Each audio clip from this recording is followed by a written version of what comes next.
नमस्कार, आप देख रहे हैं आवाज इंडिया, देश की भरोसेमंद आवाज। मैं हूं पिंकी। मुंबई में विपक्षी गठबंधन महाविकास आघाड़ी और मनसे के सत्याचार मोर्चा के विरोध में भाजपा ने मौन प्रदर्शन किया है। मुंबई के गिरगांव में सियासत का नया दृश्य देखने को मिला। पार्टी नेताओं ने अपने मुंह पर काली पट्टी बांधकर एमवीए पर झूठ फैलाने और जनता को गुमराह करने का आरोप लगाया है। महाराष्ट्र की सियासत में एक बार फिर टकराव का दिन था। मुंबई के गिरगांव चौपाटी पर सन्नाटा था, लेकिन उस सन्नाटे में गूंज थी सत्य के नाम पर झूठ फैलाने वालों के खिलाफ भाजपा की सियासी हुंकार की। महाविकास आघाड़ी के सत्याचार मोर्चा के जवाब में बीजेपी ने भी सड़क पर उतरी, और वो भी बिना एक शब्द बोले। मुंह पर काली पट्टी बांधकर मौन आंदोलन, लेकिन संदेश बेहद तेज, बेहद साफ।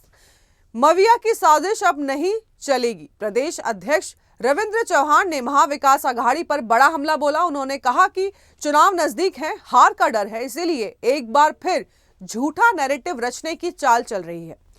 मविया झूठ का बाजार गर्म कर रही है, लेकिन जनता अब जाग चुकी है। हर कार्यकर्ता सच्चाई के साथ खड़ा है। या सगळ्या विषयामध्ये भारतीय जनता पार्टी म्हणून भूमिका काय असली पाहिजे ती मांडणं हे अत्यंत गरजेचं आहे। आणि म्हणून कोणी मोर्चा काढावा, कोणी काढू नये, लोकशाहीमध्ये हे सर्व अधिकार जे आहेत हे प्रत्येकाला असतात। त्यामुळे महाविकास आघाडी एकत्र येऊन मोर्चा काढते। हे का काढतंय, याचं काय कारण आहे, तर येणाऱ्या स्थानिक स्वराज्य संस्थांच्या निवडणुका या होऊ घातल्या आहेत आणि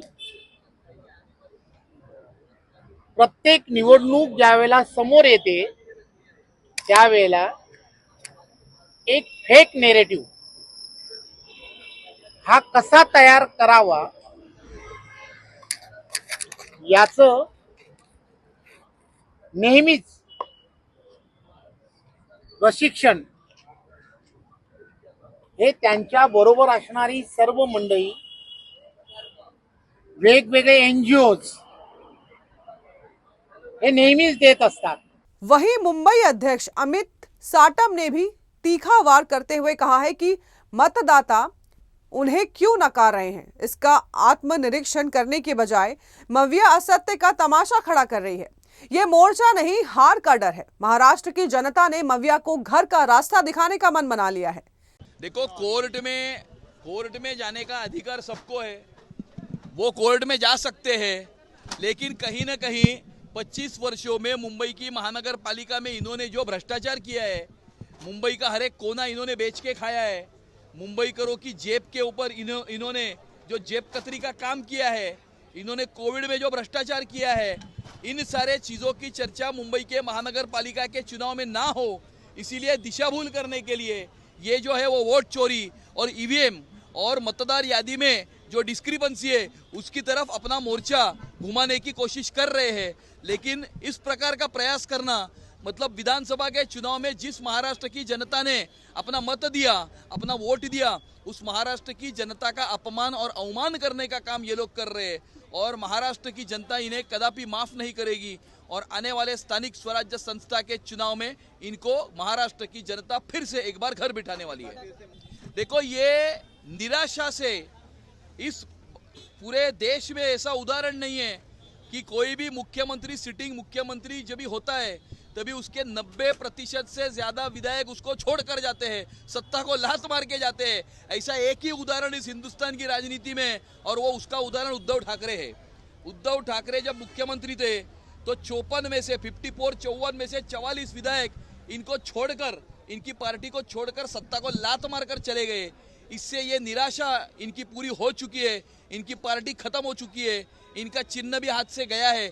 इस निराशा से इस प्रकार के वक्तव्य वो कर रहे हैं। ऐसा है कि इस देश की जनता को इतने सालों से जिसने लूटा है, आज इस देश में जो प्रश्न है, जिसमें कश्मीर का भी प्रश्न है, वो प्रश्न जिस राजनीतिक पार्टी की वजह से खड़ा हुआ है, जिस राजनीतिक पार्टी ने इस देश को भ्रष्टाचार की खाई में 2014 के पहले फेंका था, उस राजनीतिक पार्टी के ऊपर सही मायने में तो इस जनता ने, इस हिंदुस्तान की जनता ने बैन लगाया है और उससे उनकी निराशा हुई है। उस निराशा से वो इस प्रकार के वक्तव्य कर रहे हैं। नहीं, बिल्कुल जांच इनकी होनी चाहिए। ये जो विधायक है जिनके नाम लिए जा रहे हैं, याकूब मेमन को फांसी ना दे, इसके पत्र के ऊपर हस्ताक्षर करने वाले ये लोग हैं जिन्होंने हिंदुस्तान के राष्ट्रपति को पत्र लिखा था। इस प्रकार के लोग अपने कॉन्स्टिट्यूएंसी में किस प्रकार से चुन के आते हैं, इसके ऊपर भी जांच होनी चाहिए।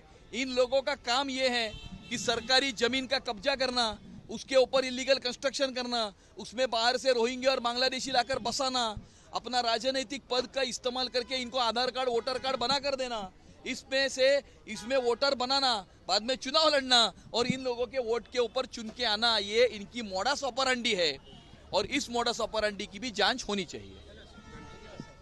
और मंगल प्रभात लोढ़ा ने सियासी प्रहार करते हुए कहा है कि जब जीतते हैं तो लोकतंत्र सुरक्षित, अब हारते हैं तो ईवीएम पर सवाल। ऐसा है कि जो आज इन्होंने मांग की है कि मुंबई की मतदार यादियों, महाराष्ट्र की मतदार यादियों का पुनर्लोकन किया जाए, तो मैंने कहा था, मैंने मांग की है कि इसकी शुरुआत जिन्होंने याकूब मेमन को फांसी की सज़ा माफ़ की जाए, ऐसे पत्र पे जिस असलम शेख ने और अमीन पटेल ने और इन्होंने साइन किए थे, अबू आदमी ने, उन तीनों की विधानसभाओं की पुनर्लोकन किया जाए। और मेरा चैलेंज है कि कम से कम 5,000 प्रत्येक विधानसभा के अंदर आपको रोहिंग्या बांग्लादेशी मिलेंगे।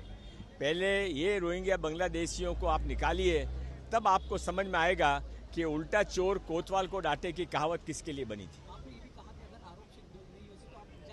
हाँ, वो उनको यदि इसमें से ये फिगर गलत निकलता है तो मेरा ये सार्वजनिक बयान है कि सही निकलता है तो वो इसमें से रिजाइन करें, गलत निकलता है तो मैं रिजाइन करूंगा। कोर्ट में जाएंगे, उद्धव ठाकरे कह रहे हैं कि अब हम कोर्ट में भी लड़ाई लड़ेंगे, इस वोटर लिस्ट में काफी गड़बड़ी है। तो बहुत आनंद की बात है। मैंने कहा है कि सबकी शुरुआत करने के बजाय इन 3 विधानसभा से शुरुआत करें, उनको पता पड़ेगा क्या सच है और क्या गलत है।